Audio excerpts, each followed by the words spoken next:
Konbanwa. Hello, hello, hello. How we doing?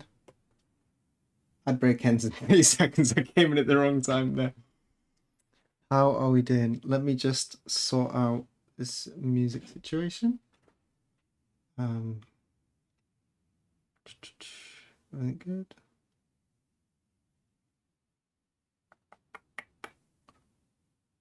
Comment. That's not a very good way to start.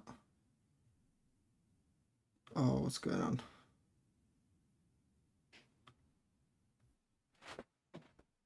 Hello. Ad breaks in 1 second. Welcome in. Hello. How are we all doing? It is Tuesday? It's Tuesday. Can you hear me? Tuesday evening. These evening streams always seem like a little bit disheveled, I guess. We'll get into it. Did I click done? Did I update? Is the stream title correct? What's the stream title right now? For some reason, I can't click it. Something's going on funny. Are we live? I think, wow, what a rotten start. It should be working properly. I'm just curious if the stream title is Get Out the Glue. It is. Okay, cool. Today we're going to be doing some pasting. I'm running a little bit late and I couldn't get everything finished before I ended work, but this type of work needs to be This one needs to be done pretty quickly. One is sharpening and the other one... What does that mean? One is sharpening and the other is get out the glue. Ah, on screen. Jesus Christ. we'll get everything one of these days. Discard. Okay. Right. Let's just change the title. Comment. Can't click anything. Nothing's working. Very strange. Let me see if I can switch it on this one. I can't change it.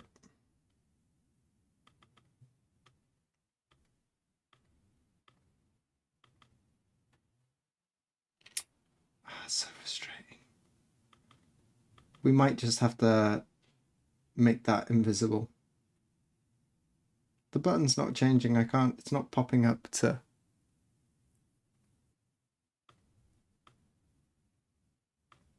Anyway, how are you all doing? Things are great over here. Everything works great. I love technology. It's so fantastic. This modern miracle. Put a piece of tape over it, yeah. Yeah, so I'm working on the Atelier Center. This is the 9th one. So second to last. I did the key block a little while ago, and now I need to do the color blocks. There was a little bit of a cross lines there where I was supposed to go and make some blocks with Dave, and he'd asked me, but he wanted to show me a different part of the process, like gluing the blocks, whatever. But there was another part of the process that he sort of like wanted to get me involved in, so there's not just one person in the building who can do it. But he cancelled that, but he still went ahead and made the blocks. But my assumption and Hannah's assumption was that he hadn't had a chance to do the blocks. That's when I showed you the hinoki, the piece of wood. I think they're still around here somewhere. Oh, bits in it. And then after like a week, I was like, "Where's the blocks, Dave? I kind of need to get going on these." There's not really a steep deadline on this, but he said, "What? The blocks have been ready," and he was a bit confused that I hadn't been there, and I was a bit confused why he hadn't sorted the blocks out. Anyway, I picked them up yesterday, and today I started doing the tracing work. We'll just show that over. Let's flip to the blocks. And the temperature, and there's been like typhoons and it's raining and it's humid and it's awful. So I want to get them all pasted in one day. So we don't really have a choice. We're going to be working on this. I'd be doing this regardless. So maybe bonsai, but probably not. We'll see. I did get started on this. I got a bit of the cutting. I did save one block to show you the whole process a couple different ways. But yeah, we'll be doing some pasting today. Make sure everything's focused.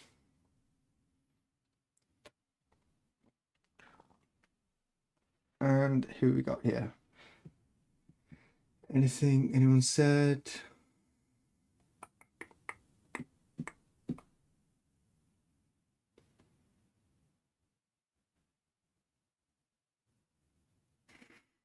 Okay, I think we just get into it.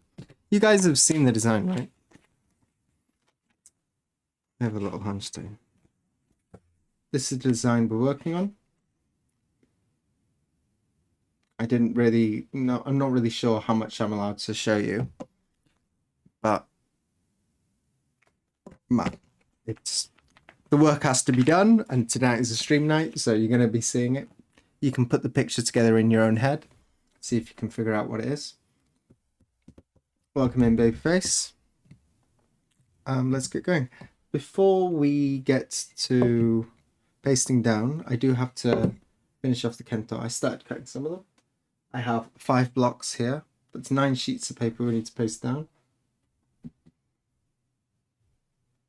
Unexpected reveal. No, I did show it before. I showed you Well, I showed you the key block, so it's the same.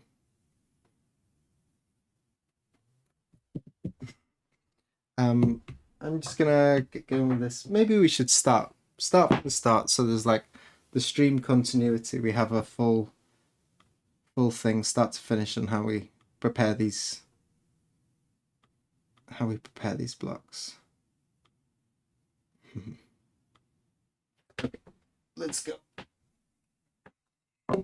I've already selected which prints are going to go onto each block. For anyone who is new here and doesn't understand the system, I'm sure at this early stage in the stream there's not many of those. But basically what we do is first we start with the key block, we create the key block, carve it, print it. Then I take a bunch of transfer sheets. This one has 9 separate blocks, so the total set is 10 blocks. Print this out, and then I color in a bunch of different sections, like this, for example. I color in a different sheet for each color, and then I paste them onto separate blocks. I use a registration system, so everything will line up. And then I get carving them, and hopefully everything lines up and works nicely. Send it off to the printers, and my job is done. We're at the stage where I spent today. There was a lot of drawing on these color blocks, on these transfer sheets. They're called kyogo in Japanese, if anyone's interested. I'm going to get busy now. There's a couple ways I can do this. I have already drawn them out. I've selected which piece of paper is going to go on which piece of wood. This is the one for the background color. I had to choose the nicest piece of wood with the least definition in the grain. Some of the other blocks, like this, you can see these dark lines here would cause a real problem, and also these spots. They're okay for smaller bits. We have a bunch of rocks here as well, which will not be very critical. And the mottling might actually sort of enhance the print. We don't really want it, but we can make it work if it does come to that. But some of the other, this might have worked, but it's quite flat, but these lines here are a little bit, the difference in the color is indicating that there'll be probably problems with the printing, as opposed to this one where the tone difference between the two parts of the wood is less, and you can see we're right on that cathedral grain there where it's just like bowing, and this is basically ideal. There's a couple little bad spots, but we won't reach them. So quite critical. We always choose the biggest ones first, starting with the widest colors, and then we go from there. I go from the most critical ones that I need the nicest piece of wood for, and then I go down until I find a piece of wood for each one. And the ones with the smallest areas that need to be carved, they are put on the least prime pieces of wood. There's also, if I have more selection in wood, and I have like maybe 10 blocks, at that point I'll start to decide if I want like a harder piece for this or a softer piece for this. Right now we are kind of struggling, and so the most important thing, the thing that comes first before hardness and stuff, these are all pretty soft. There's not much variation. They're all from the same set. They're all from the same large piece of wood. So the hardness should be pretty equal. There may be some harder spots here and there, but like all in all, no. Enjoying the new music. Oh, I'm glad. Me too. I'm enjoying listening to it as well. I have still a bit of a, we'll talk about it later. I went swimming, started swimming today, and I think I got some water stuck in my ear, and it's sort of, I also dropped this headphone in a sink recently, so there's like double water things going on here, and it's vibrating a little bit. Anyway, let's get going. Jesus. That's the word of the day, apparently. Move this out of the way.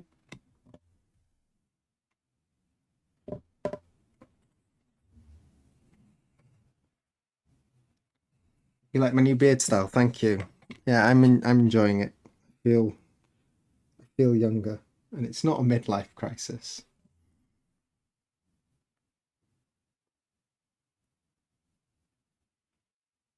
Okay. So this one should actually explain this. So the way I usually prep the blocks nowadays is I use this. I think at one point I saw this on, it was like an ad on Instagram, and apparently they got my number because I got it. And it just works really well. You stick your pencil in, you choose the exact one. They've got millimeters, half millimeters, and then quarter millimeters as well. And you just place it there and draw across. You place your pen in and just pull it across, and you get a perfect straight line. So I've been really enjoying this. This is not a traditional tool. This is like something I found. I never do the lines going from the side, which is partly why I don't really like the caps Dave uses. He puts a thing on the side there and a thing on the side here. Well, especially with these blocks, you can see here, oh, this one's not so bad. On some of the other blocks, it's quite egregious. Maybe you can see it if I, yeah. Maybe you can't see it. The corners, I'm touching the side of the wood here, and you can see the deviation. It's not square on the side here. And so if you place something on the corner here to make your lateral mark, it's not going to be perfectly square. And ideally we want perfect square corners, kento. And so what I've been taken to doing now is doing that. I then measure the distance, and then from the bottom I make the line. I also make a little line up here at the top, so that now when I get the ruler, come in, I can line those two up, and I can get a perfectly square kento.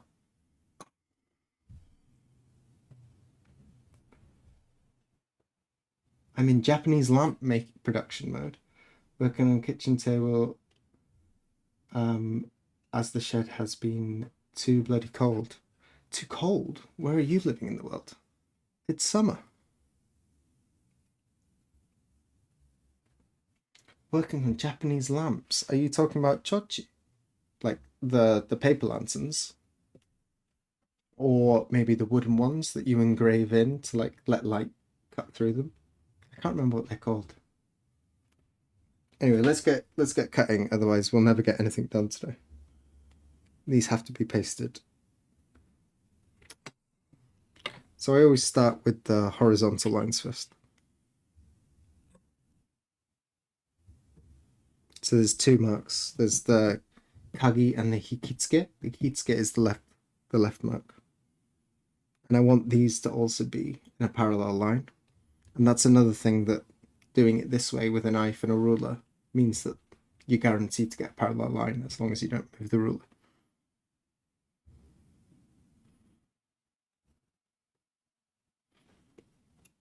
I always score the wood first so it doesn't catch and get dragged by the grain.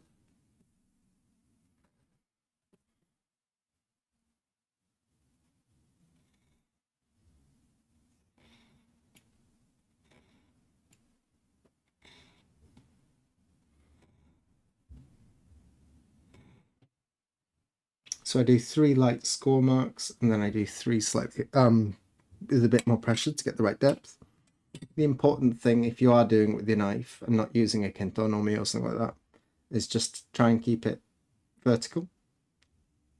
Ideally, you'd use a left-handed blade for this. Wooden kumiko lamps. Oh, cool, cool, cool. Ah, Australia, right, the other side of the world. Okay, okay, that makes sense. Are you making the classic triangular pattern?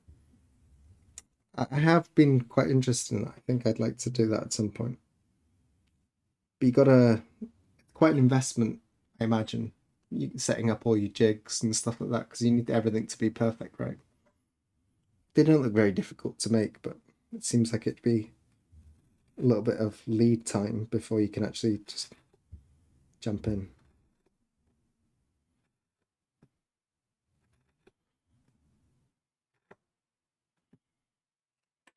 And that's it. To be extra careful, extra safe, you can come in with your knife. Just make sure that corner is cut.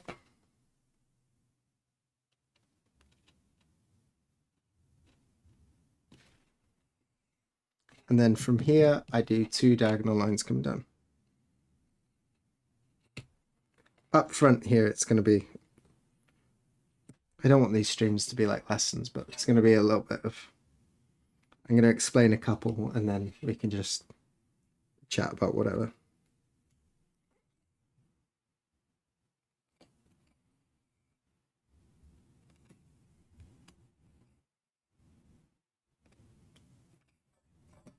That's that. And then we take our large ones, our flat chisels. Maybe I can zoom in.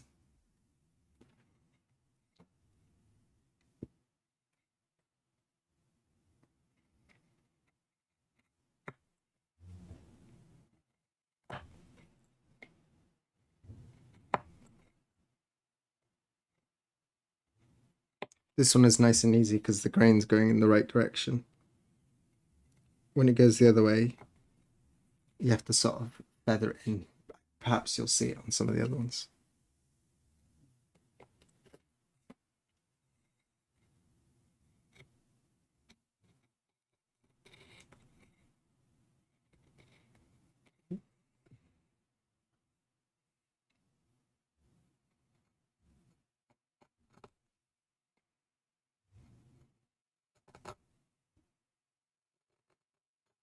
Got to be careful as well. You've got to know your margins. I worry about that quite a bit. I always end up underdoing it because it's kind of scary to think if you've got to cover the whole sheet that you go over the 5mm or whatever you have as your margins for the print and cut into it, and then that's your nicest piece of wood that you saved for the background color all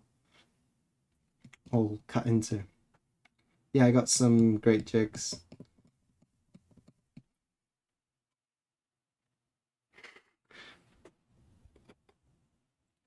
Make sure you focus. That's it. I can go a little bit deeper on this one.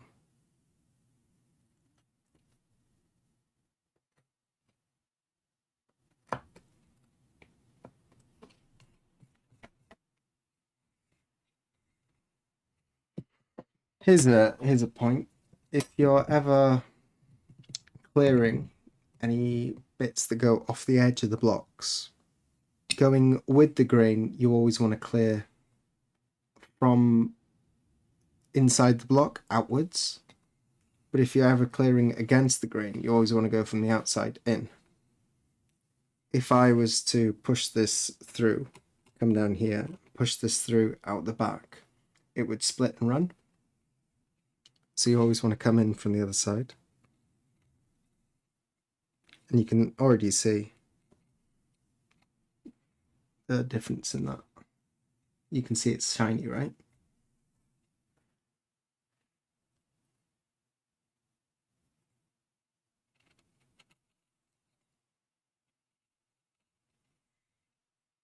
So the first part of the stream, we're going to be doing this. Then once I finish doing preparing all the kento, the registration marks, we'll then move on to pasting. And I'm thinking now it won't take the whole stream, but there will be a bit of back and forth to the sink. I'll have to wash my hands.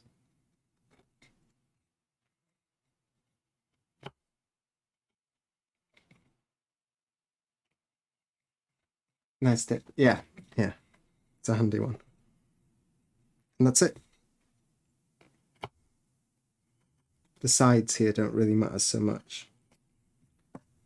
But what they do mean if you clear the sides here is that you're guaranteed that only this section is going to be working. If you've got little bits that like curl up at the side, if you've just taken a groove like that and you haven't taken the sides off, those little bits can interfere.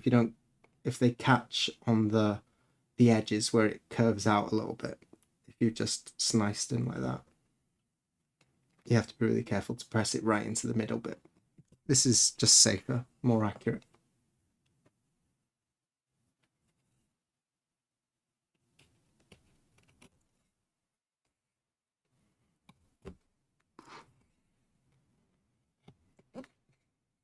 bit doesn't matter.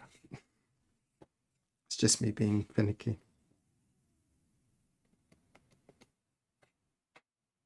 You want to also make sure that your registration at this point is really clean and clear, because if there's any little bits in it, then that can interfere with the registration and you'll have to move everything after. It's really easy if you press into the corner too far. It's easy to cut these back. What's not as easy is moving the paper out, moving the registration up. You have to put shims and stuff. So we want to avoid that as much as possible. So just make sure there's no little bits in there.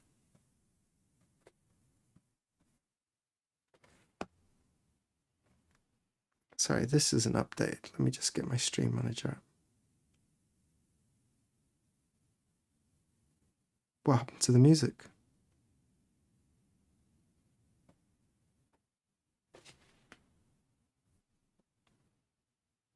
Nanda?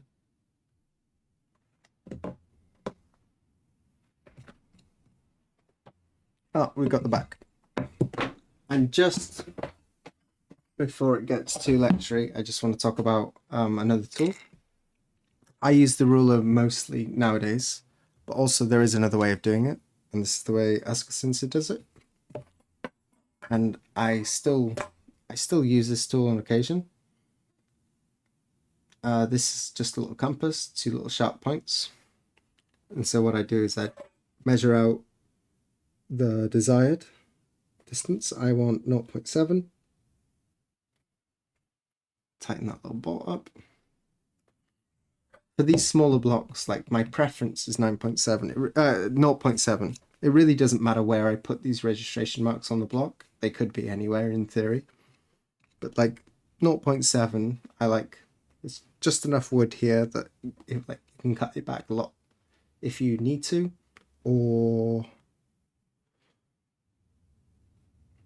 it's just a good size, 0.7. On the bigger Orban blocks, if we've got the margin, it's usually at 0.9. But again, like you can make them really, really thin and much thicker.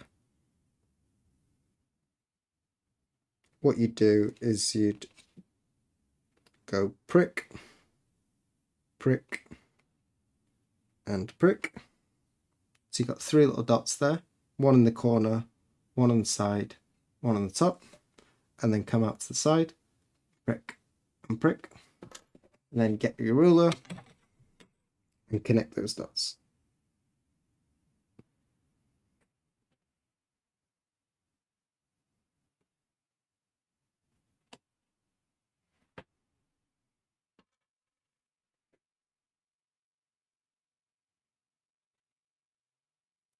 Two, 3,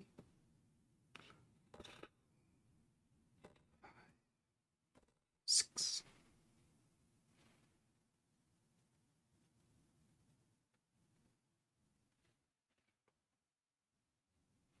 Can't really see. We'll get another book.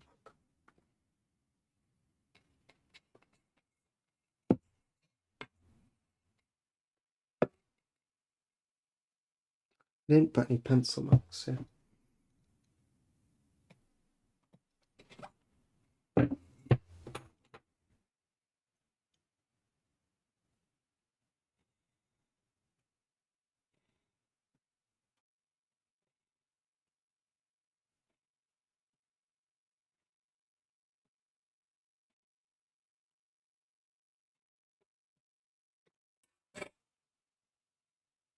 The pencil marks are there, they're just really faint.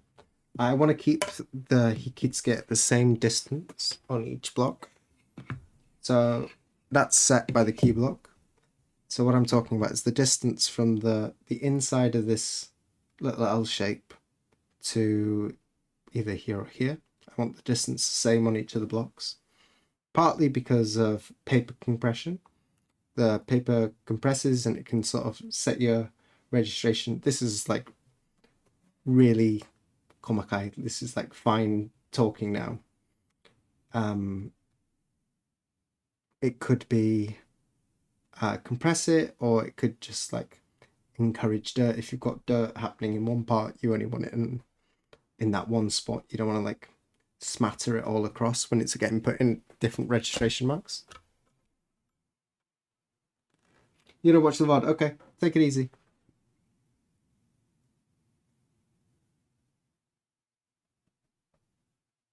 Okay, now that's a technique I'm going to put in my back pocket. There might be a few of them on this stream today.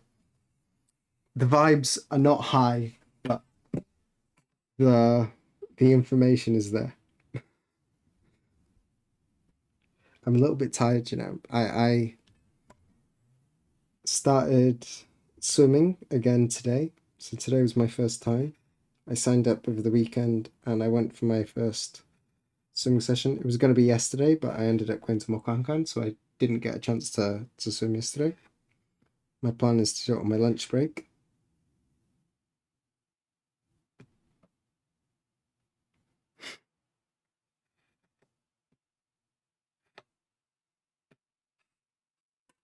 Let's make sure that's pressing.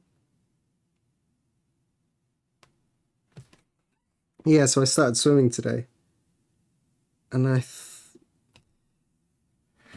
my body's not used to it. I thought, yeah, I'll just do like 1,500, have a nice easy day. And I used to just like be able to go back and forth like that, like the whole time without stopping. Today I did like 200 little bursts back and forth. It was awful. Don't worry, there's not going to be big full drama or anything. There is actually a little bit of drama. This won't be a regular segment, I promise you. But there is a little bit of drama. They are really, really strict on tattoos. And I have a smattering of tattoos. And on my last gym, like basically all gyms, like no tattoos, no, even if you're going like just to the gym and you're going to cover up, like they just don't want people with tattoos. And it even said on the thing, the last gym I was in, it I didn't have to like check any boxes or sign any agreements. Ad break. We'll get back to it.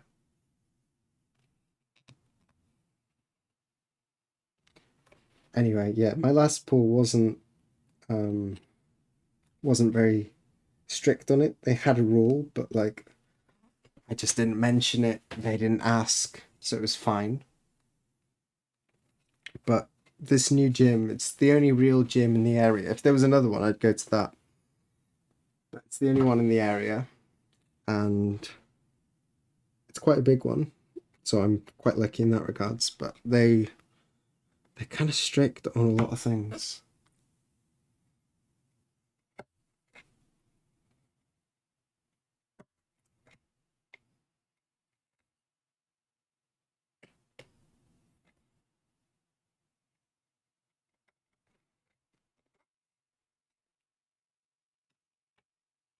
So this new gym, I looked at the reviews on Google just out of curiosity, and it was like the five top comments on this pool was they wouldn't let me in because my Japanese wasn't good enough. I was like, okay, God, it's going to be one of those gyms. They're like, so I went with my partner just in case, like there was something, because she'd been to that gym before. It was like it was fine signing up, but I had to do a questionnaire and I had to like physically check a box, and there was like three things with it. Even if it's just decorative, no tattoos. If you are found with tattoos, your membership will be revoked and cancelled, blah blah blah, and you won't be eligible for any of the money for the previous months back. So I was a little bit sketchy about going there today. So when I swim, actually, you can see them. They're up here. These are my pool clothes. That's so much clothes to wear to go to the pool, right? I have to wear long speedo like yoga pants, basically swimming yoga pants, full length swimming pants, and a rash vest. So I'm covered neck to ankle. It looks like I'm. It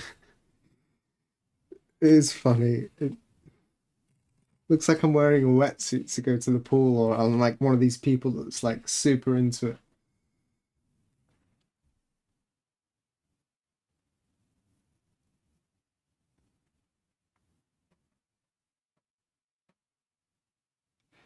Does this mean if work with wood, I've got to do some swimming as well? No, no, no, no, no. Um, I just needed something to do. I keep getting it's too hot to run. I like to run. It's too hot to run in summer. I just can't do it. I don't like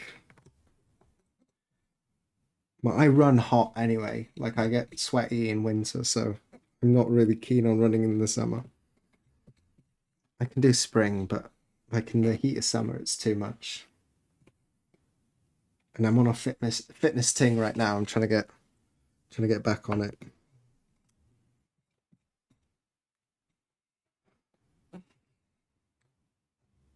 So yeah, I was a little bit nervous. Sometimes like the shower rooms, they have little curtains or a door in them. And I went in there today and there was no curtains or door. It was just like a big open mess hall. A bunch of 60 pluses walking around in the jacuzzis just so I was like, ah, this is gonna be my last day in the pool because I'm gonna have to go to the shower and then I'm gonna have to I'm smart about this. I've got it figured out. I take my towel, I put it in a little mesh bag, and I put a t-shirt and my pants in there as well.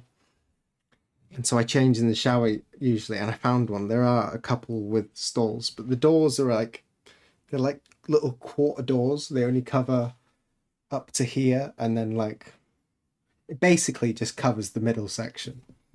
But I hung my towel on top to make a little curtain so I could get changed in there.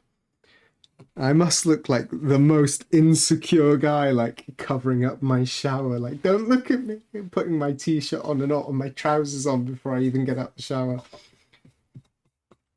But I think I have a system that works so I can not get caught. Put the swimming stuff on before I get there, and then change in the shower. If you are ever thinking about coming to Japan, this is the reality of it. If you have tattoos, all the rest of the blocks I have cut. I just need to clear them out.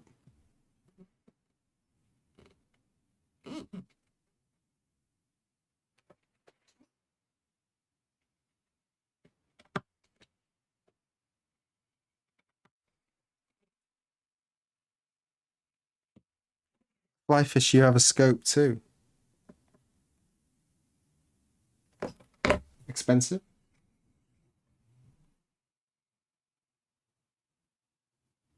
I know. Someone said last raid was good. Yoshio Sanju and cut out your face. Yeah, I did go back afterwards. I had to leave pretty sharpish. That was a good raid. She was really lovely. I I'd been there before, but it was a little while ago, and I'd saved her in my following list so I could do a raid in the future. Um, but yeah, I gave her a little DM to thank her for that. That was really cute. It looked like me as well.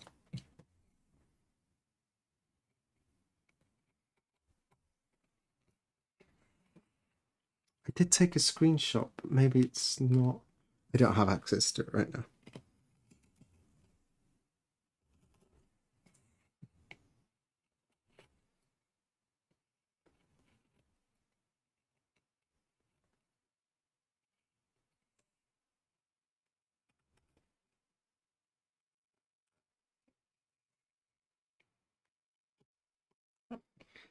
So yeah, a lot of new muscles that I haven't used in a while, particularly the shoulders.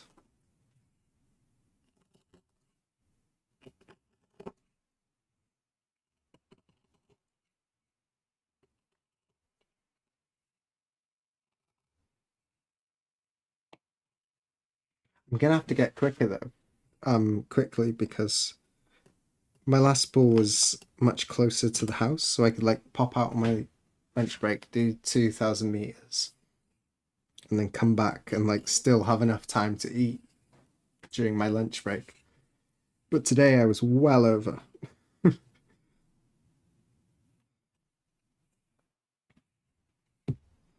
So I'm gonna have to get faster.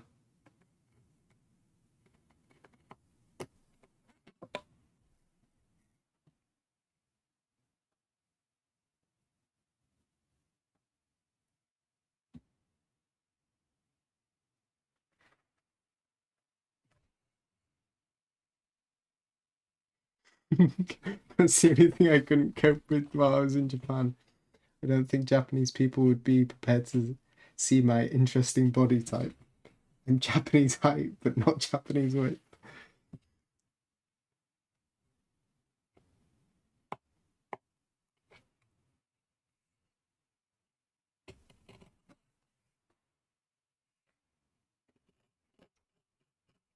Thought you were going to talk about tattoos then.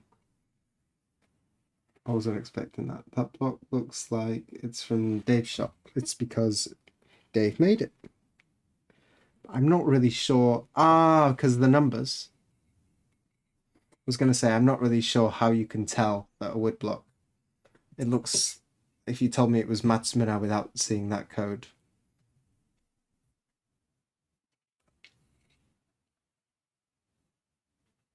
Thank goodness for private onsen. Yeah, I feel the same. Without private onsen, I'd never be allowed in them. There's a couple places that will let me. There's a place in Aomori. We went on a birthday trip to Aomori, which is like, maybe I told you before, it's the most northern region on the Honshu Island, on the main island of Japan. And we went for my birthday one time to this place called Lampanillado. And there's no electricity, no Wi-Fi, no nothing. It's called Lampanillado. It's just it's got like little paraffin lanterns, but there's like hundreds and hundreds of them all over. That's the only lighting in the place. And they had a really beautiful onsen, and it technically it's no tattoos, so I wouldn't be allowed in it. But they said if you go at a time or if someone complains, we'll have to ask you to leave, but you can just jump in, it's okay. So I was really grateful for that. But most places, it's still a no. Centers are usually less strict, but private gyms and stuff like that, they're all still pretty much no as a rule.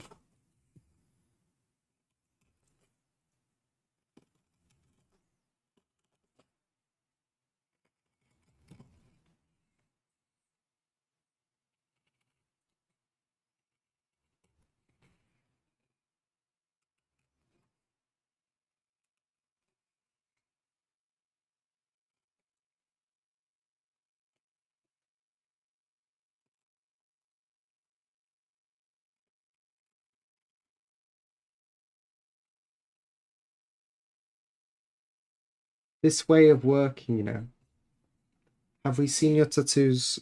I don't think so. I won't be getting topless on stream anytime soon. It's not one of those Twitches, unfortunately. Maybe for a subathon we can get is the hot tub stream still in the meta? Is that a thing?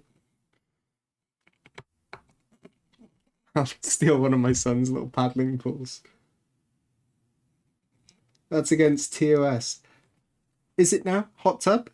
Hot tub was a thing on Twitch for a while. Are you just telling me that because you don't want to see me take my top off? I won't be in it.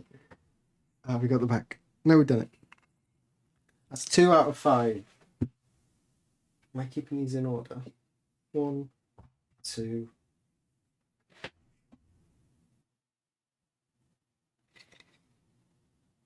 We missed one. I'm gonna cut this one too. Thought I'd done bit of both. Fair enough.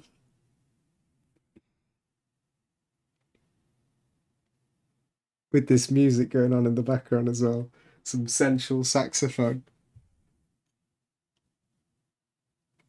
You're safe today. You're safe today.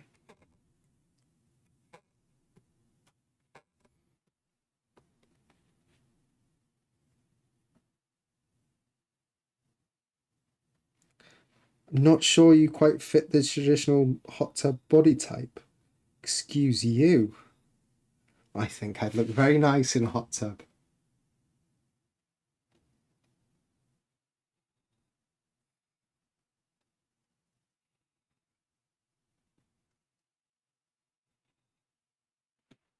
All opinions are welcome, but not all are welcome to be shared. You can see here, this one, there's a really big deviation. Not really that obvious. Looking at it for me, it's super obvious, the deviation from the top and the bottom. So that's why we don't use this as a guide, really, to create that straight line.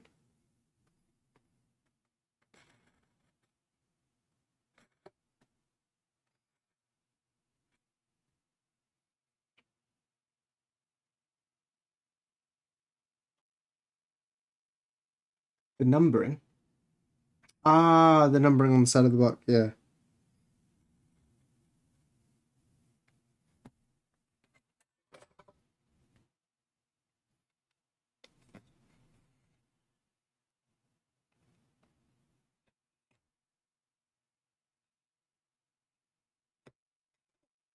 You want to be careful pulling them out the side like that. That's why I'm going twice, because I don't want to put too much pressure. Pulling it out the side, you can chip and cause yourself a mischief, as my grandma used to say. Maybe I can show you a little bit clearer. That's how it should look. A little bit diagonally slanted away. And there's the other side.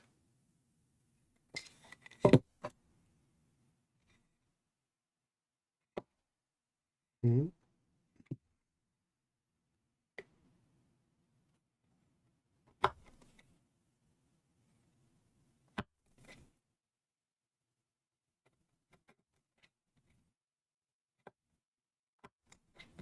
What time are we in?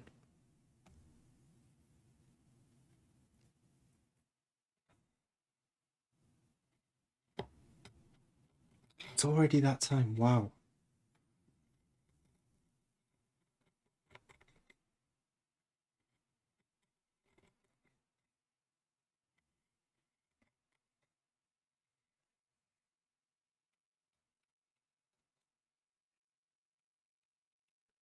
Did anyone do anything interesting over the weekend? Any stories to share?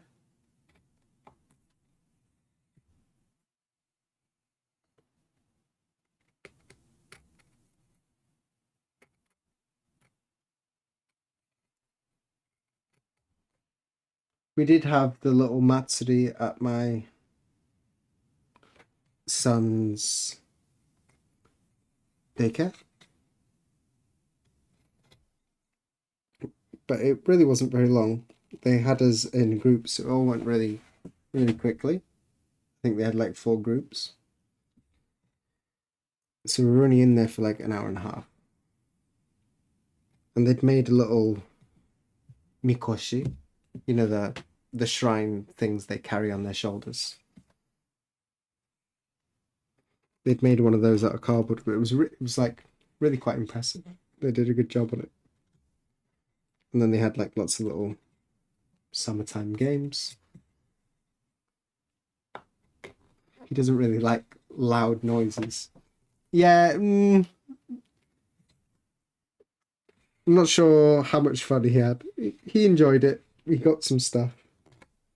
He got to play some little games, throwing a ball, but he doesn't really like the whistle.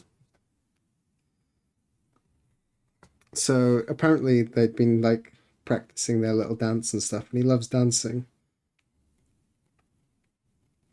He's a bit of a mover. He's got little snake hips. But he wasn't really into it on the day because there's so much whistling and banging and shouting.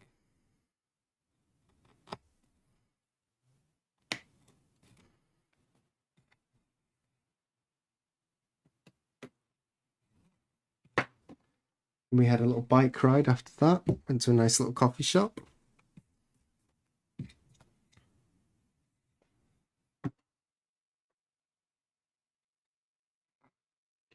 Little princeling in the back.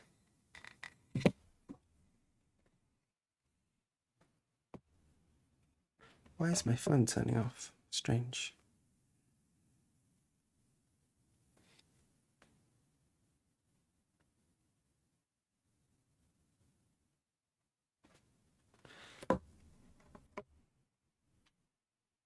Is this a new message?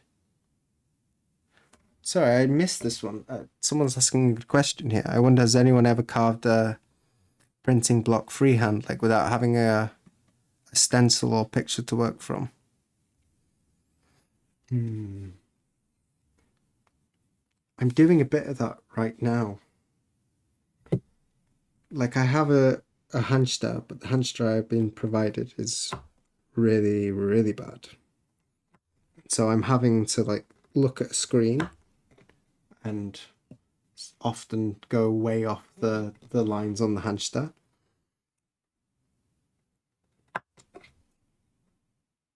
And like sort of draw with the knife. So to that level, yes. There are also a number of people making their own prints. What's his name? Woodland Prince. Is that his name? I'm completely blanking on his name.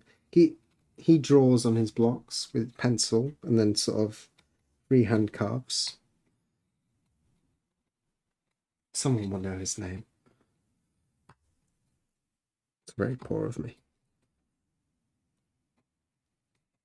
He does the little anthropomorphic badgers and foxes and stuff. Someone knows, surely. It's Woodland Prince, isn't it? But what's his name? Anyway. There's people who draw on the blocks. I don't know of anyone who just sort of freehands it. As in no tracing, no drawing, no nothing. But that's not to say it couldn't be done. If you were doing some more abstract stuff and you weren't really using a knife so much, maybe just like scooping out to create some texture or stuff, that's definitely something you can do. And I'm sure something that people do. Why is this happening?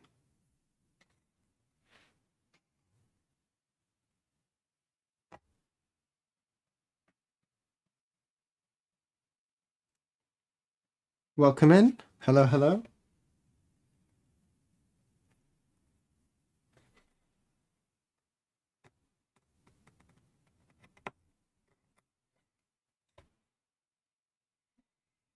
If anyone else has tried doing something like that, chime in.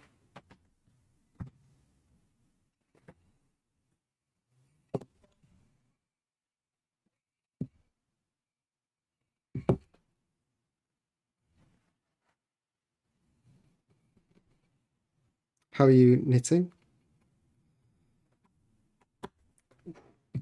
This one is hard.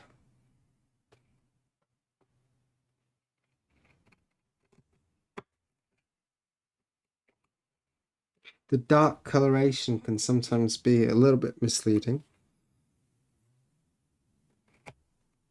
You might think that the darker the wood, the harder the wood is, but that's not always the case.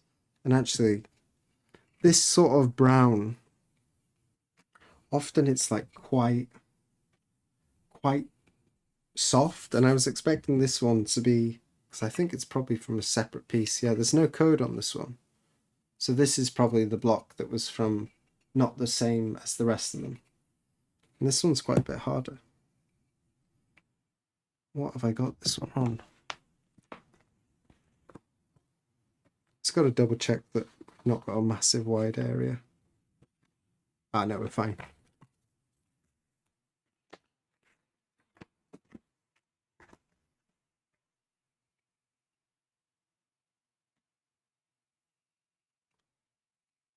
Your first couple prints were drawn freehand on the block. But that's still drawing, right, with a reference. Interesting. I don't think it's got anything to do with knowing better. It's like a legitimate way of making prints. The system of pasting down is mostly developed out of like necessity, because your carvers are typically reproducing someone else's work, not their own.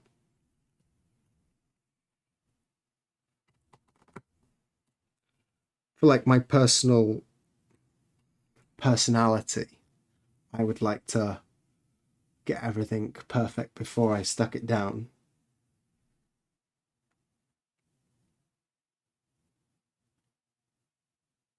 Wait, there's background music? That's lost in the VODs. Yeah, it's all... I didn't want to just use non-copyright music.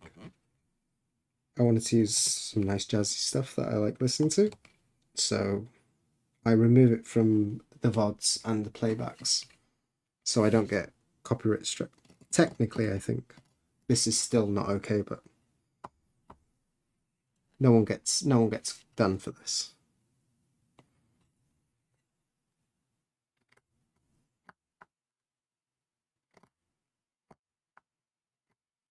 Only as of recently, though. We haven't always had music. So if you are watching these on the playbacks, drop in live one time. Shouldn't make too much reference to it, actually. There's a lot to talk about it recently.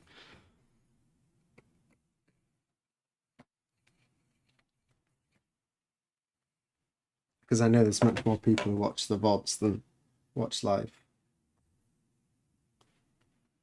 One more. Last one. What's this? There's little knots and stuff in this one. This one's going to be quite hard as well. There's a bunch of little knots, but I have checked, and these should be just right to avoid any bits on this particular piece of paper.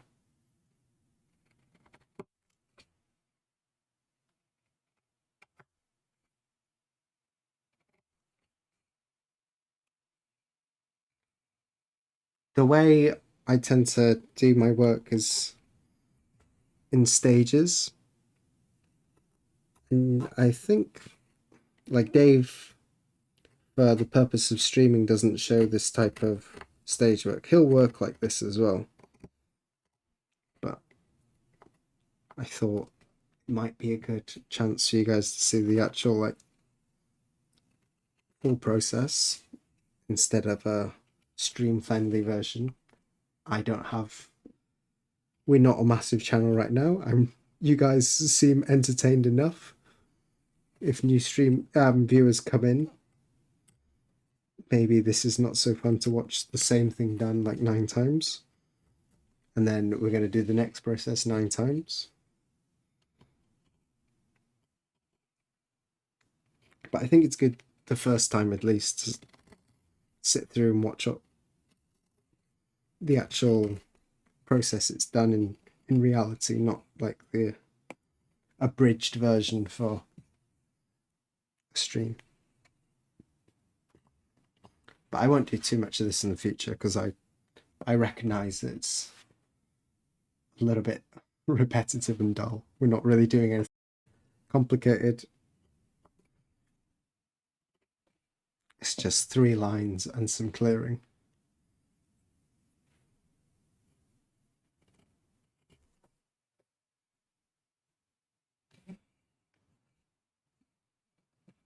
You appreciate seeing the registration? Nice. Ad starts in a minute and a half. We got it.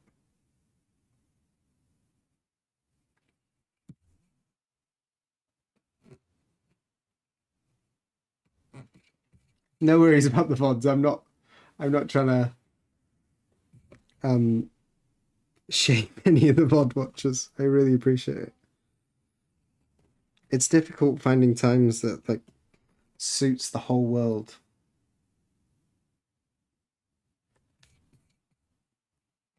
This is the most chillest stream. I'm glad. It feels a little bit flat for me. I want to be one of those. I want to be more energetic, more entertaining, and I can do it. But I don't want to come in and just like, "What's up, people? It's your boy." That's not it. This stream tonight, it would be really incongruous to see this really like work. It's your boy, Taran San. Call myself Sanwa. And the Discord helps if you want to discuss anything on the stream. Anything off stream? Yeah. Oh, speaking of Discord, I've been a little bit busy and I haven't been able to reply to anything, but I do read everything. And then I tend to do like mass replies to everything. I read through everything and then like I get involved in the conversation. I'll have like 10 minutes and I'll just like reply to everything. Which is probably not the best way to do it, but that's what's working right now. But Korigami, he's working on a new print. Some people were saying that it looked like, thank you Nightbot, thank you Iron. Said that it looked like Clint, and I had the same first impression. It's the little squares on all the cat body, the patterning. It's the little squares from the kiss, isn't it? I don't know if he had that in mind when he was making it. But interesting. Why cats? Why cats? Maybe he's not here tonight. I wonder if he's submitting any of them to the Nikohaki series. Perhaps one day I'll make a Korigami print on the stream.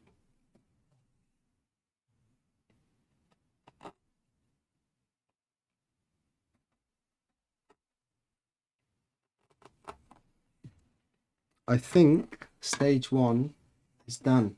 Regarding the freehand carving, I just found a video on YouTube, a lady coded a block in black ink and to create a contrast and cuts quite interesting little techniques. Yeah, there's lots of people in the wood cutting traditions who do that. I was thinking more specifically in the Mokanga, but yeah, that's true. That's a really good point. There's lots of people. I've seen lots of videos like that, using little U gouges and V gouges to just like make the pattern freehand. Yeah, very good. I think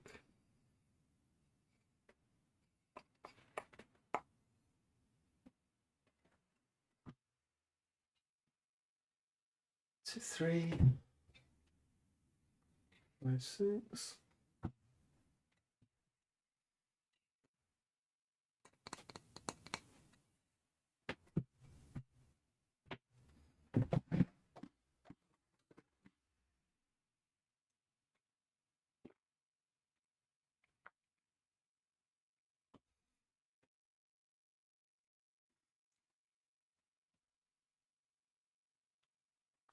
Okay, we're all back. Let's get to it. This is what we're doing.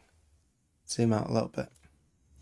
This process is going to be a little bit different. If you see my YouTube videos, it will be basically that. I paste the same way.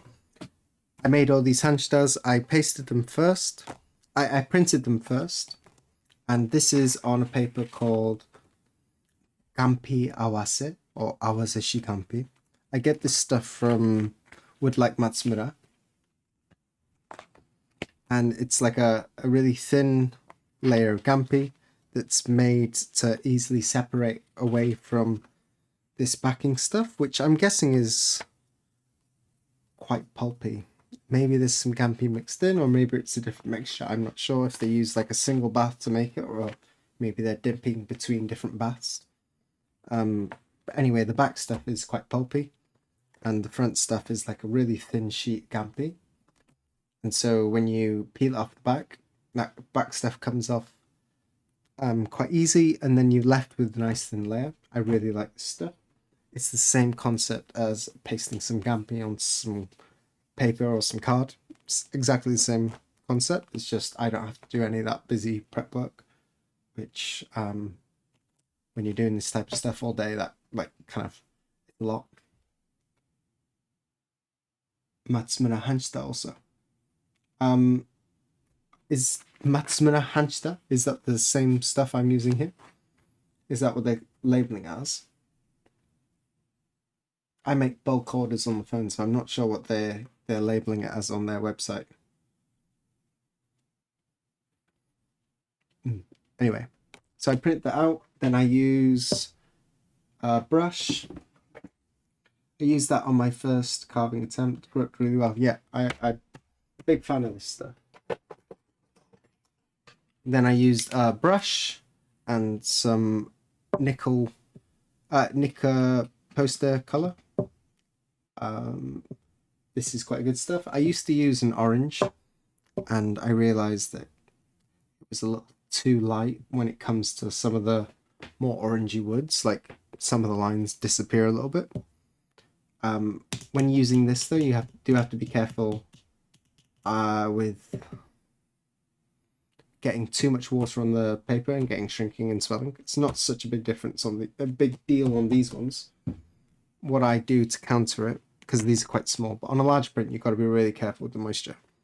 What I tend to do is I get the consistency I want first.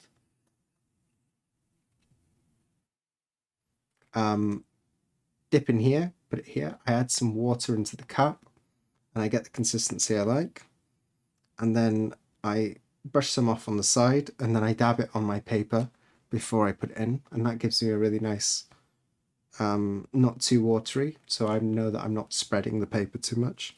And then if I get too much, I dab it with the back of that paper. So whenever I'm doing my tracing, this is how I'm doing it, dabbing between these. And that's how I made these earlier today.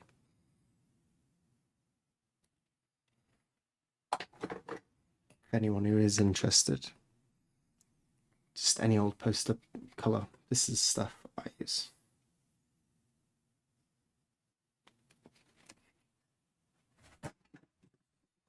I'm not really a fan of this carmine color.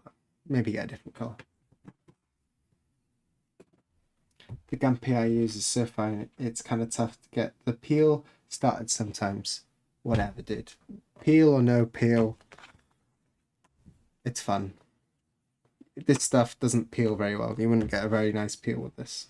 You can, but often it doesn't. It's not the same. Gampi, a thicker Gampi if you want to play around with peels and stuff. None of that here today. Particularly because I like to leave these for an hour or so. I'll leave these obviously overnight until tomorrow before I do any peeling. We won't actually see any of that today, so don't get all still appealing though. Yeah, get them in. Any more puns? And I have some fresh glue. I just bought a big thing of Yamatanori to refill this. Maybe I can show you. That's probably quite helpful. Let me just get the refill back.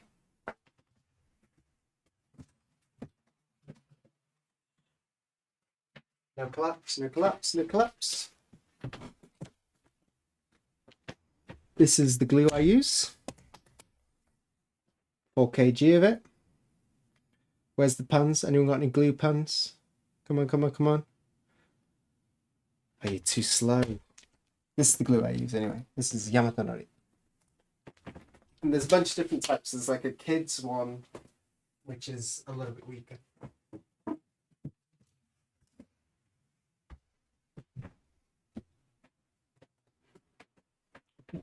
I've got to be careful with that. This camera is ripe for an upskirt shot there.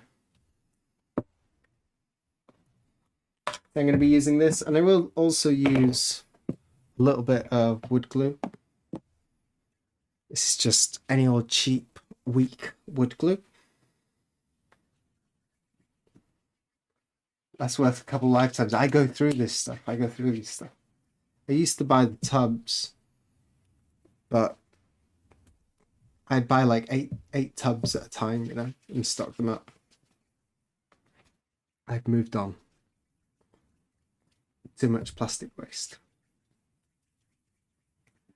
I think the big bags are mostly designed for like schools and stuff. Same glue that school kids will use.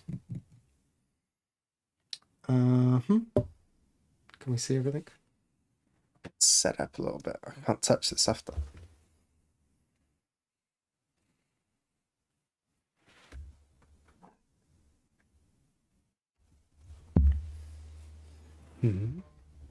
Come in there. We're struggling.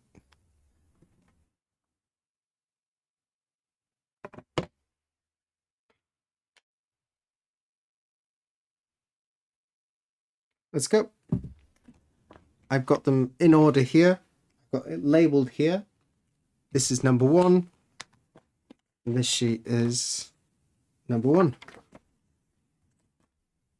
So let's just get started. I will have to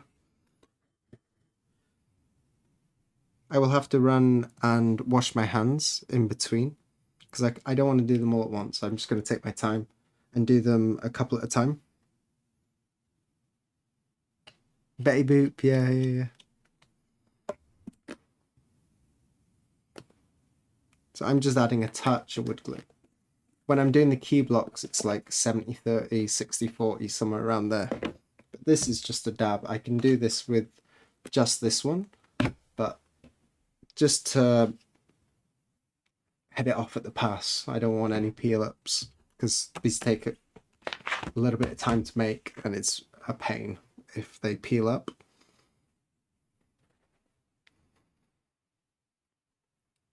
I'll explain the first one. We need to sort of activate this glue. And I want to mix those two together. So I make little circles in the middle, sort of like warm up the glue. Pick up any little stray solid bits. And then when I got it to the consistency I want, stretch it out.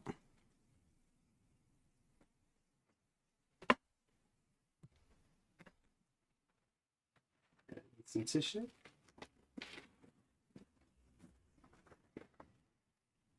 Any excess, I'm going to keep that aside for now. I'll move it to the next block.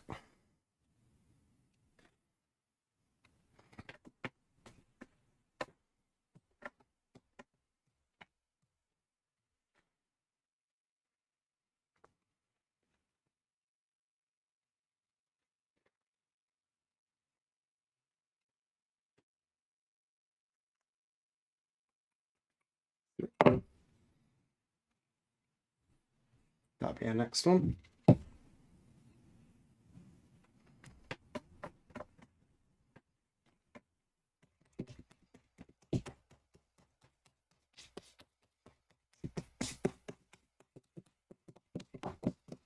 If you get it right after doing the peaks, this is like drawing some of the moisture out and it gets more sticky at this point.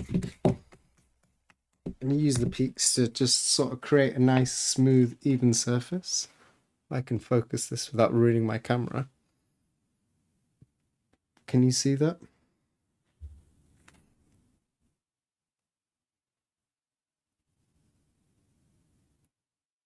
Can you see this? Maybe a little bit tricky to see the peaks. But they're really, just really fine little peaks. And then take your sheet very carefully, put in the registration. Ooh. Let's get some of that back.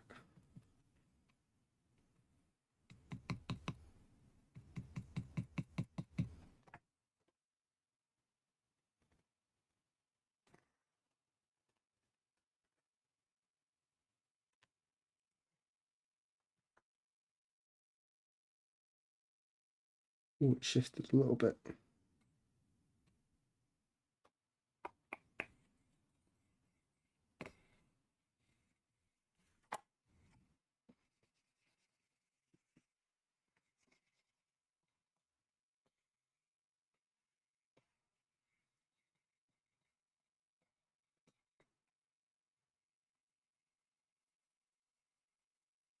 Have I carved any blocks used for embossing, like karazuri, kimidashi? Yeah, I've done a few.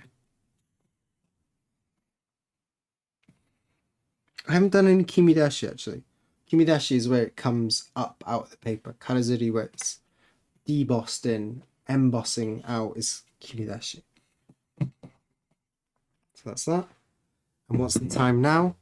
It is 43. Please remember, we'll baron that in a little bit.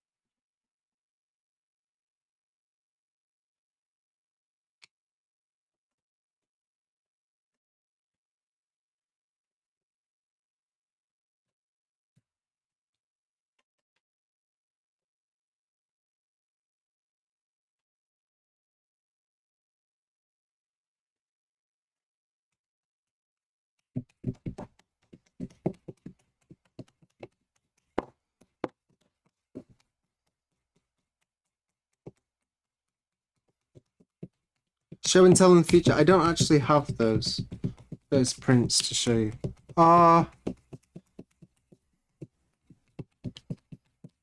No, not all of my work is like public for me to show. That's why I'm not.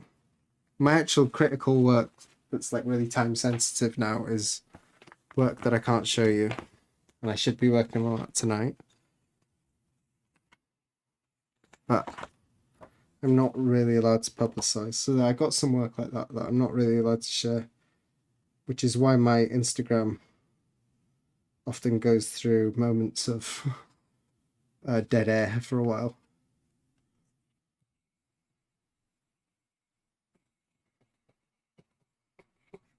And this one is 45.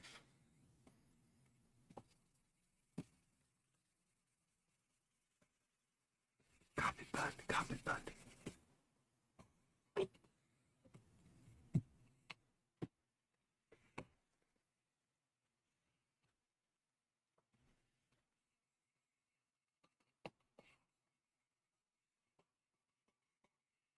Do one more.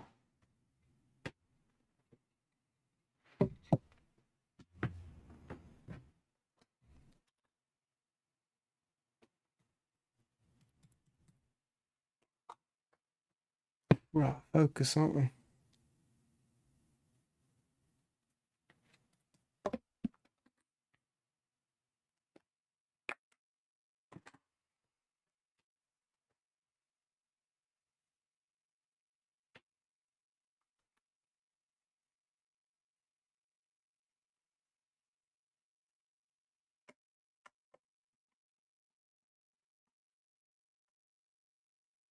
Entertain yourselves while I do this.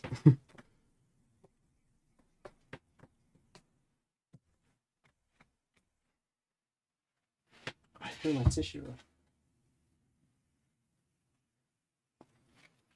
If you got a little bit extra, you can wipe it off, pick it up on your hand. Or sometimes just removing the stuff in your hand is enough. It'll even out again.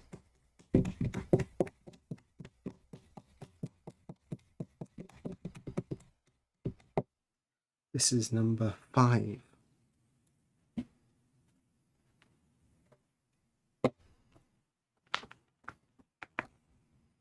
Two, 3, 4, 5.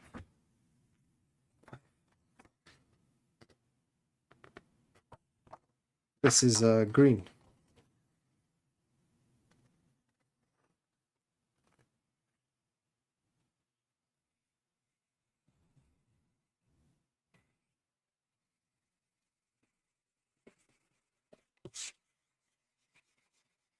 And this one is 47. So exactly 2 between everything. All good.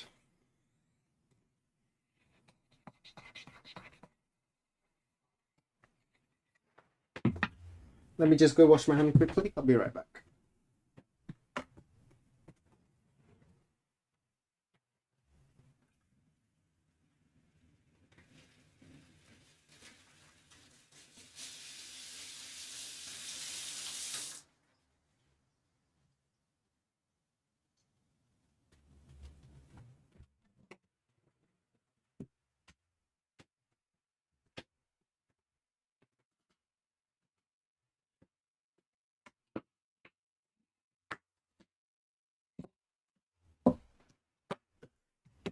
43. So 48, we need to start this now.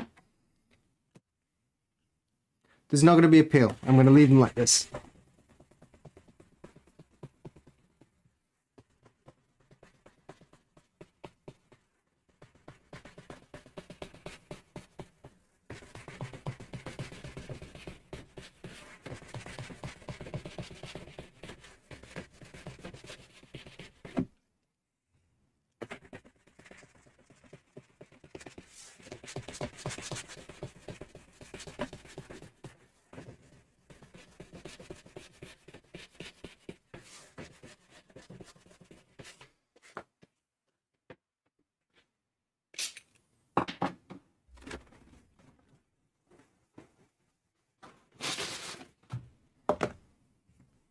That's that.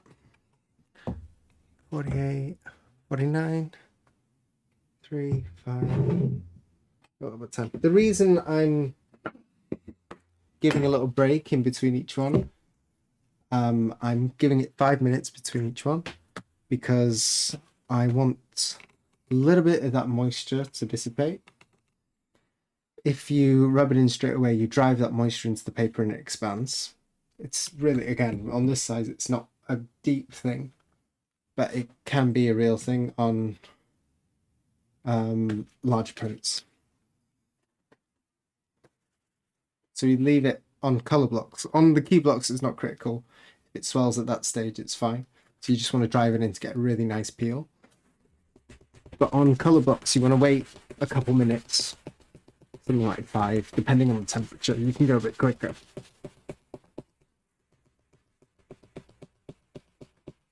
But waiting 5 minutes means that less moisture goes into the paper, less growing.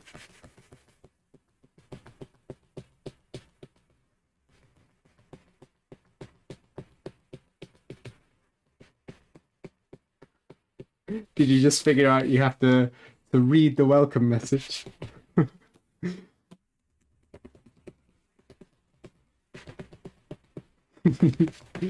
Welcome in.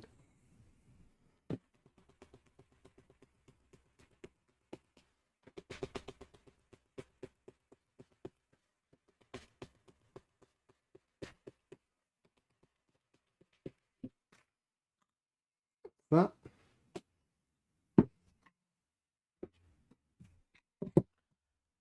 $51. Perfect.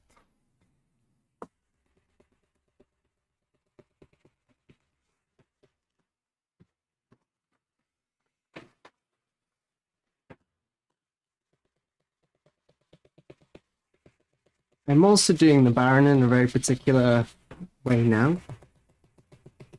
And this is to make sure that the paper expands into the registration mark, so it's got something to push against. If we do it the other way around, the paper swells out there, and again, the paper expanding away from the registration is much worse than the paper expanding it.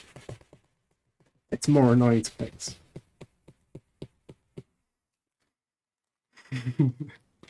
Sure.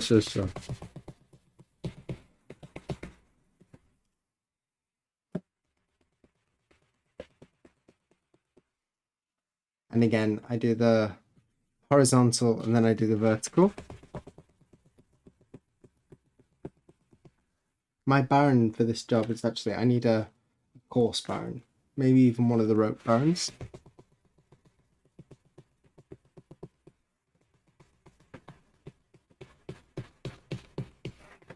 Really, the coarser the better.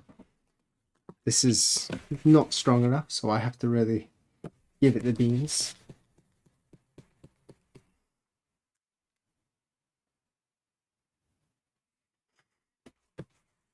That's good.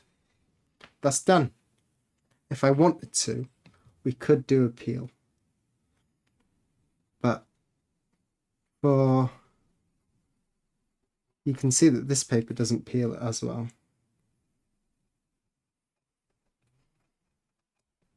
And I much more value this being stuck better. When doing peels when it's still wet, it's really easy to get the peel, but it can be prone to sliding around when you do that.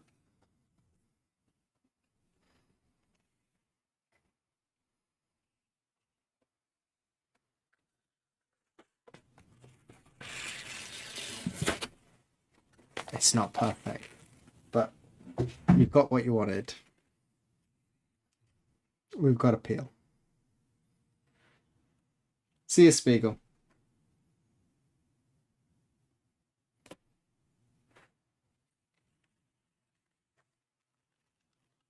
$9.2.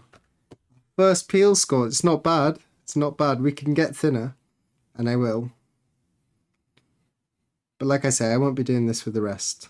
I can get a second rubbing out here and get it really thin. That's why I like this stuff. You can get it. That Gampi layer that's on there is really thin. And it seems to be maybe like a couple layers. There's the one that's interacting with the more pulpy stuff, and then there's the really thin layer at the bottom. 9.3. I think you're being a little generous. Because that's also with the backing paper as well. The real peel would be doing this one in one. That'd be a 9.3, I think. Anyway, that's one of them. This is that green. The rest of them I'll leave because it'll adhere better. Let's do a couple more. We've got the other side of the... Ooh. I didn't cut the side of that. Quick detour.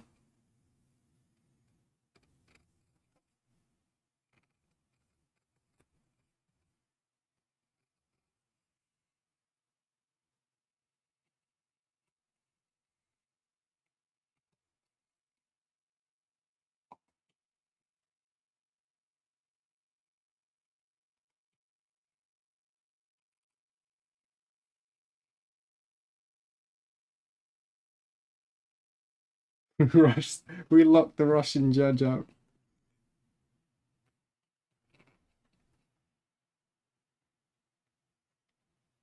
You want me to flick the paper at the end? Let's see if I can get a better dismount on the next one. Nothing on that side. That's number 9. And we've got number 7, number 6. How should we do this? Let's go back to those first ones. Typically, when I'm laying out the registration, this is something we didn't talk about earlier. This one only has one. If the wood grain is but nice on both sides, and it doesn't matter where I place it, my ideal preference is like registration here, then I'll flip the block and registration here. That's like peak. That's perfect. It's not a big deal on these blocks because they're laminated and there's always a thickness there. On the Mukita, which are the solid Sakura blocks that go all the way through, you want to avoid like thinning out the block too much on one side. So if you've got the registration on this side here on the top and this side on the bottom, what you end up with is like this side of the block becomes very thin, and if you've got nothing on the other side, you have an asymmetry in the block and it warps differently. That's when you'll get real warping. Like if it's thin in one part and it's thick in another, you get like twisting and warping. So more of as part of the tradition, it doesn't make a massive thing with this current setup, but you want to top and tails them. So the registration is here and it's on the other side, Let's just get to it. We're gonna get, it's already 11, jeez. This is number 8. I want to start with number 1. 1, 3.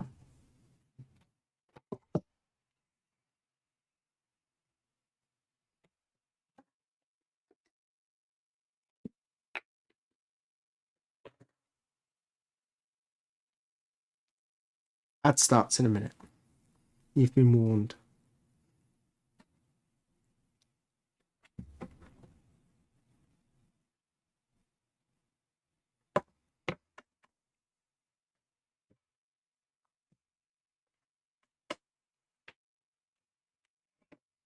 I'm just going to run the stream until I've finished. I've got to do this anyway before I go to bed.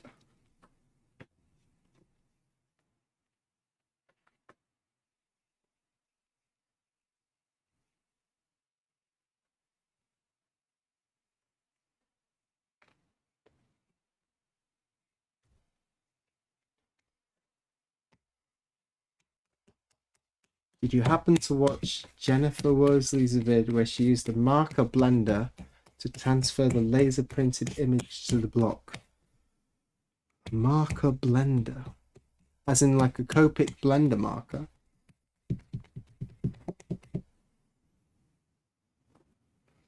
I'm not sure what that would entail. A little bit more.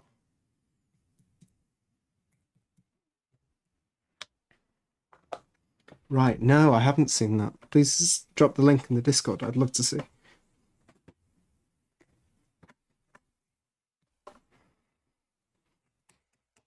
Is that sort of like the principle of like drawing a line in pencil and then rubbing it from the back to transfer the pencil lines? That type of thing. But just using a blender pen and laser printed lines. Yeah, nice, nice, nice. Good.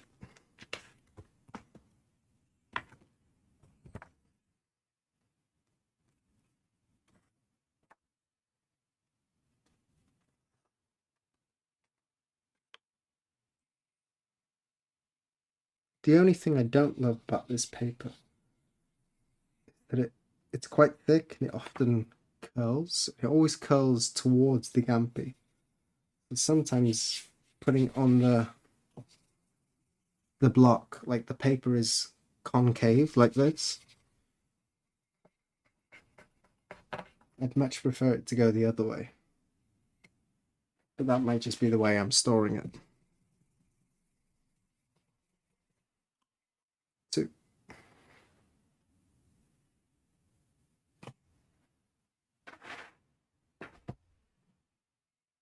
3, 4.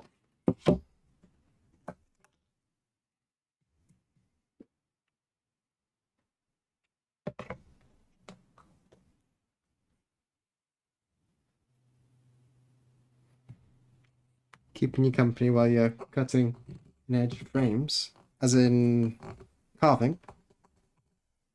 What's that?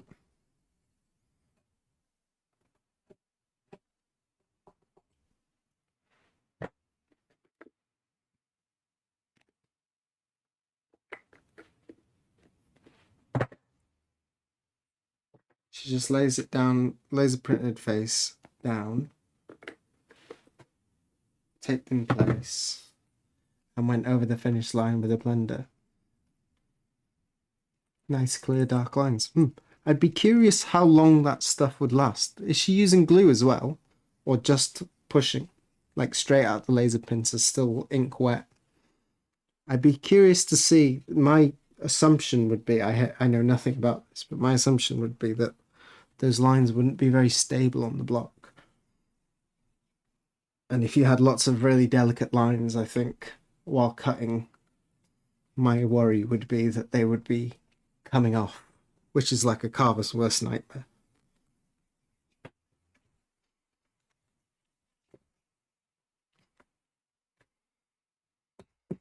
I'm sure more than a few of you have had that problem in chat.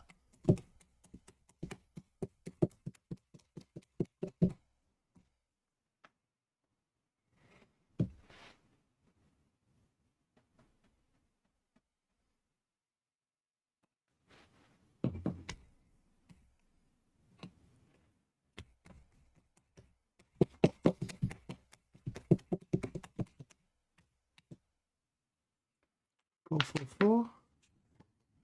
Four.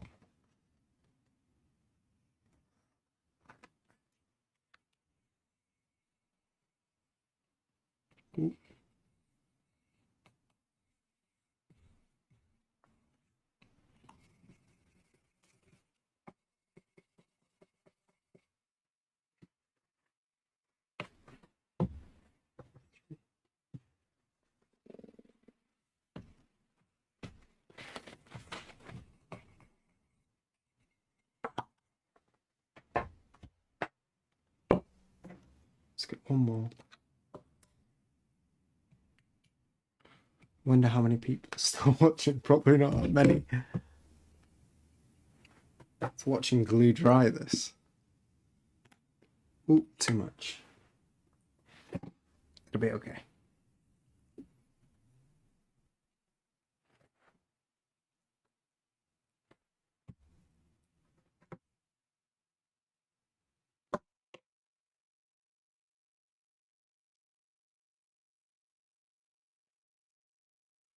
So I guess on our next stream, which will be Friday, I guess I'll still be carving these blocks then.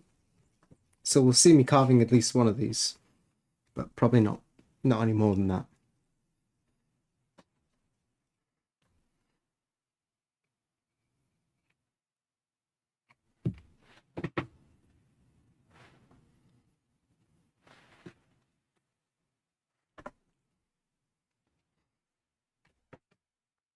We need to show that white glue then.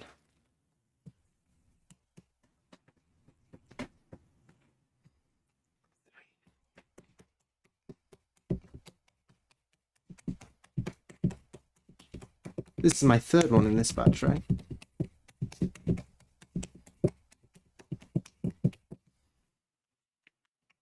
Eight. Eight? Ah, eight.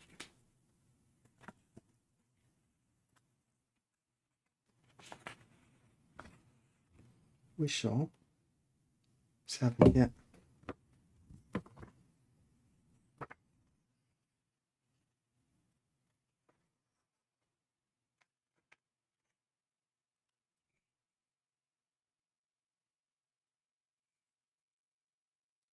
Sticky fingers.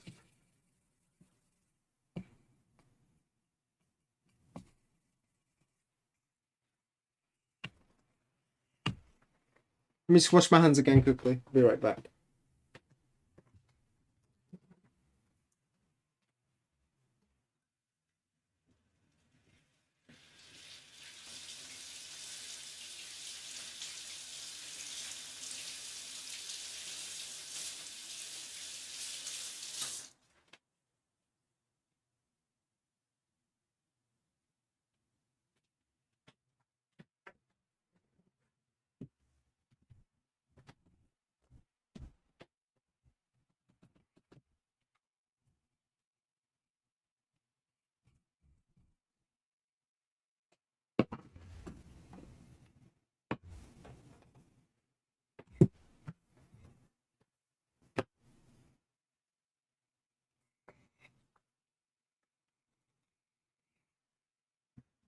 Back to the Baron. Check back later. I think we'll probably be done very shortly.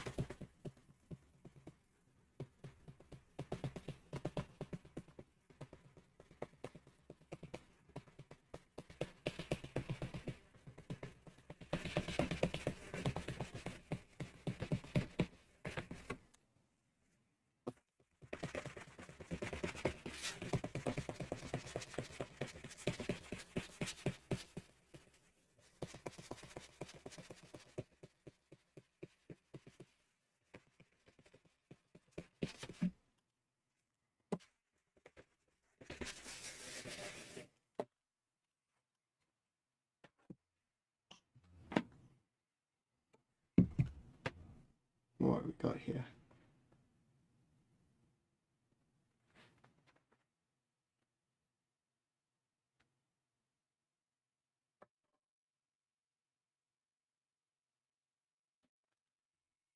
Yeah, take it easy. Take it easy. I'll read through your message in a little bit about the blender pen.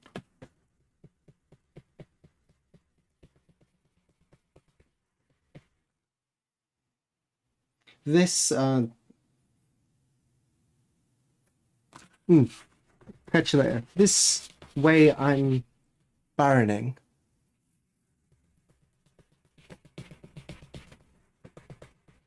Can baron be a verb? This way I'm baroning is like the most simple, classic, like general purpose style, particularly for wide colors. Let me draw on the block to show you. There's like a couple different patterns, like the one I'm doing now, zigzag down. You can't see it, it's too bright. You can see that? You can't see it. Let me get a pen.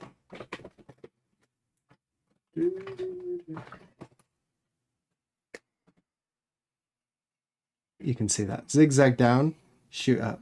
Zigzag down, shoot up. Zigzag down, shoot up. There's also like spiraling patterns you can do, and you can go from this side coming down, working your way down the block. There's a bunch of different ways to do it, and they have different optimum times to use them. Did I do it this way? Someone help me, please. Did I go down? I'm going to do it again. I think I did.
The excess glue is seeping out. What are you talking about?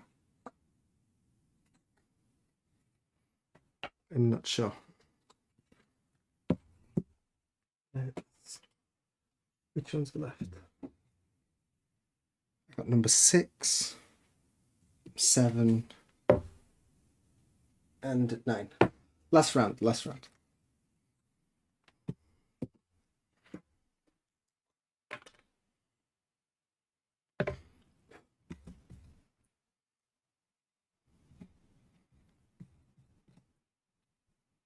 Not sure where this black stuff is coming from. Ah, that's where it's coming from.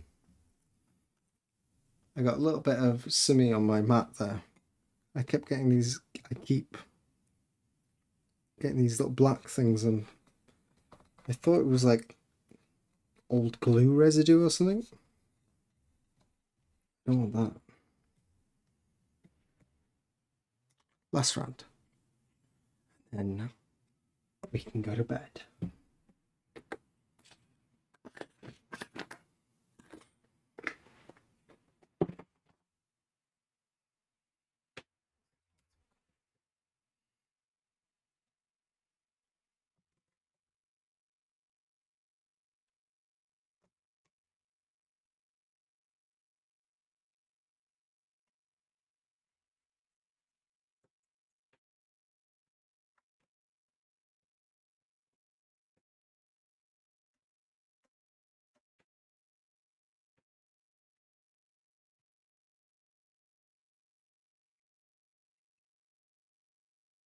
It's a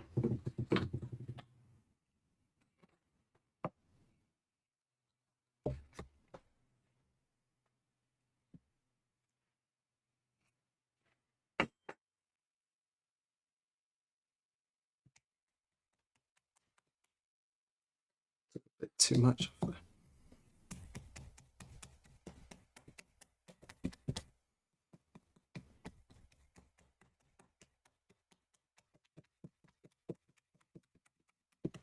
Yeah, I'm running out of that wood glue. I just restocked the nori, but I'm running out of that wood glue.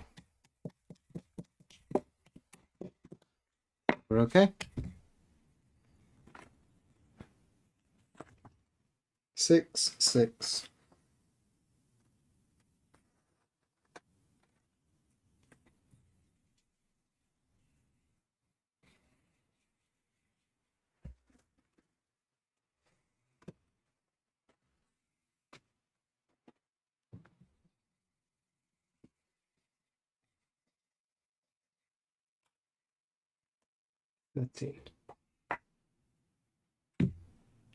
Paper. Get that.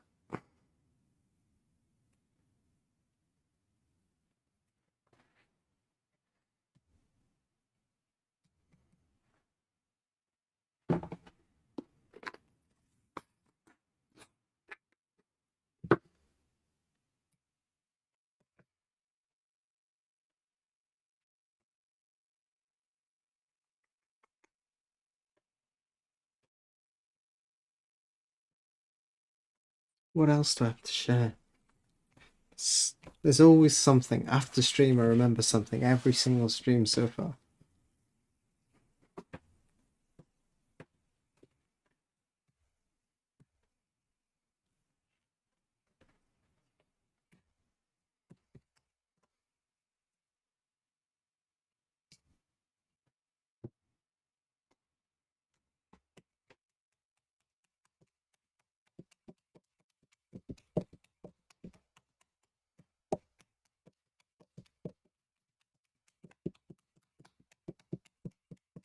You need to write a list. Yeah, well, I tend to do that for the Friday streams because it's in the morning and I'm doing work the night before, and I'll just think, got to get everything ready for the morning, so I get it done then. But for the evening streams, I'm usually a little bit sleepy and nonplussed about doing it. And I come here a little bit early and think, I got loads of time to set up, and then I end up forgetting to do. Oh, I still got sharpening on the screen. That's been there the whole time. Nightmare, nightmare. It's too late to change. Turn it off now.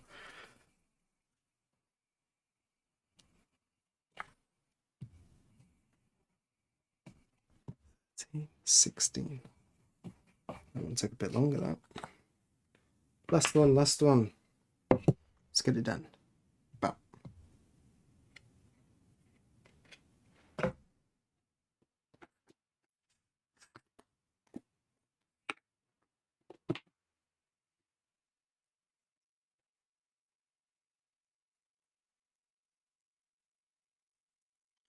Can't wait for it to appear next stream when you're carving. Yeah, a little bit of behind the scenes work today.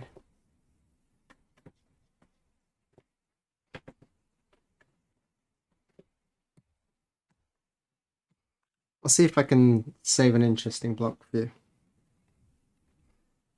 Typically what I do is I carve them all, then I clear them all, then I ice ski them all. But we've had so much. It feels like I've just been doing ice ski recently. All my projects have ended at similar times. It's just been ice ski, ice ski, ice ski, ice ski. It's not, the carving bit is the bit I like the best. Ice ski's like whatever. 9, the last sheet. Bit of paper. So I'll try and save some carving for you instead, so we don't have to watch anymore. Picky, picky, picky, picky. Ice ski work. I should be showing you all the transfers before I put them down. Sorry about that.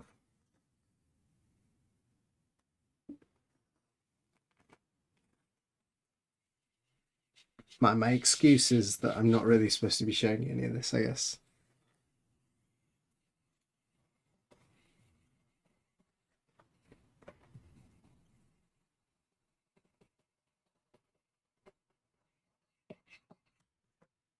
Last time, quickly wash the hands. I'll be right back.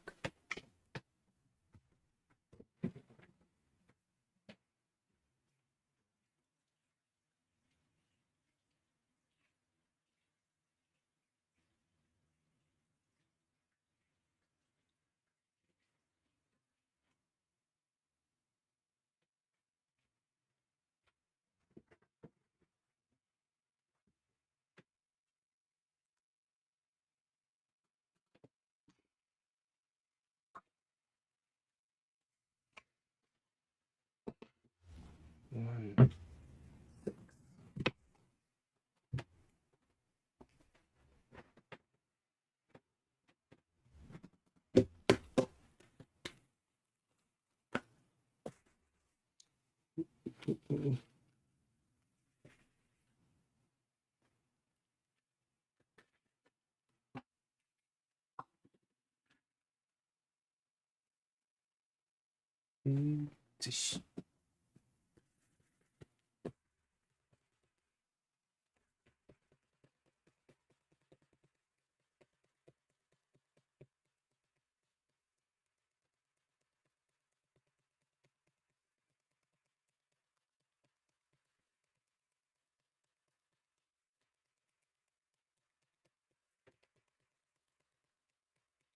If these were larger blocks and there was only like small sections, to prevent myself having to rub the whole block like this and to save glue and stuff and save peeling time, what I would do is I'd mark out the section.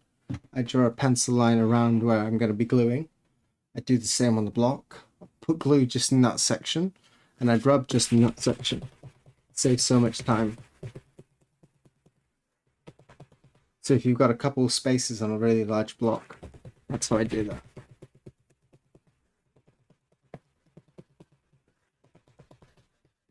Quick.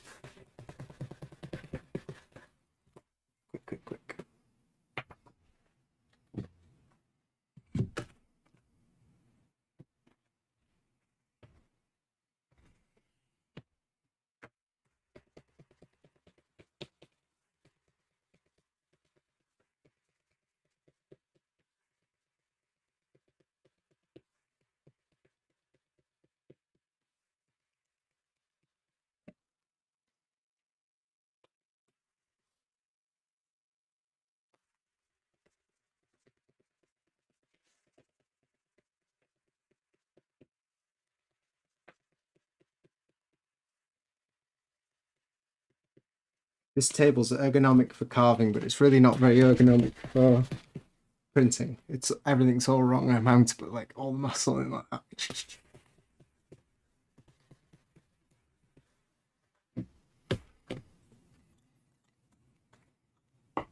For those of you who have stayed until the very last, I can give you one final tip.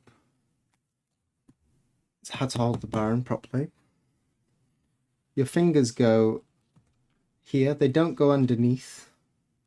Quick way to stretch out your band, that is. They press up against. The classic printers in all the old books and stuff, they'll tell you this finger goes up like that, but not really.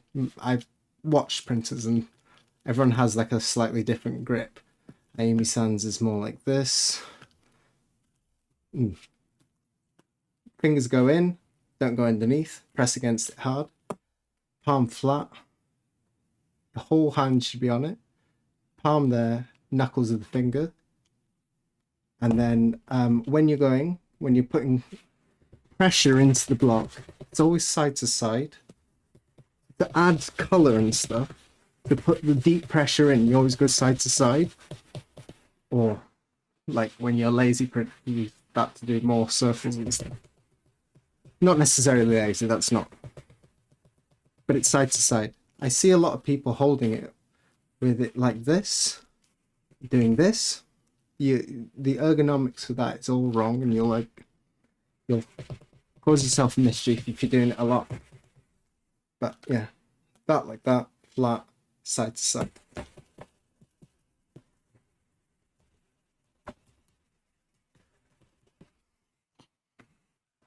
Maybe I can do this one flat onto the camera.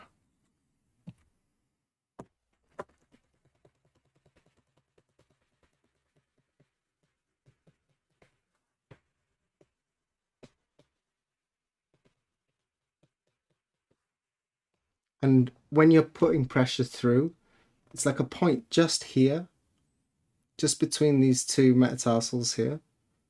Imagine there's a little point here, that's where you're pushing through. You're not pushing through here, and you're not pushing through the heel. You're not pushing down like this, or not pushing forward like that. Pushing through the center of your hand. That's where the pressure goes.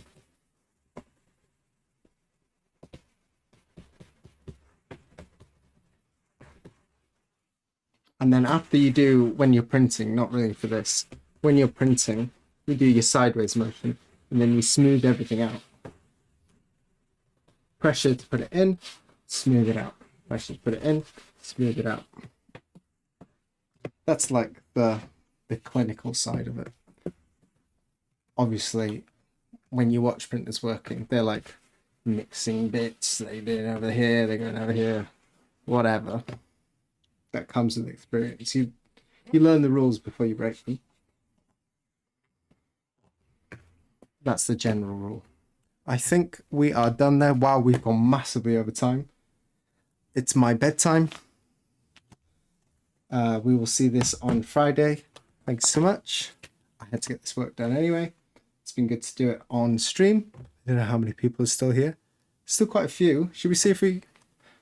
Just, since there's a few of you, let's see if we can do a raid quickly. Is there anyone online? Let's go to the stream manager. Still here. Okay. If you're up for a raid, I'll look. Let's see if we got anyone in makers and crafters. Same category. Let's look through. If you've got any suggestions as well. Like, oh, we've lost the music. Yeah, thanks for showing up. If you wanna bounce, feel free. If you wanna stay, be nice to whoever we're gonna raid. Let's see, anyone making something? Who's making physical art? Yeah, please join the Discord. Most of my follow list is offline. Yeah, mine too as well. My follow list, most of them, they don't even stream on the same days as me. Or they frustratingly do, but like a couple hours after I already finished. Lots of 3D printing. Not really our sort of vibe.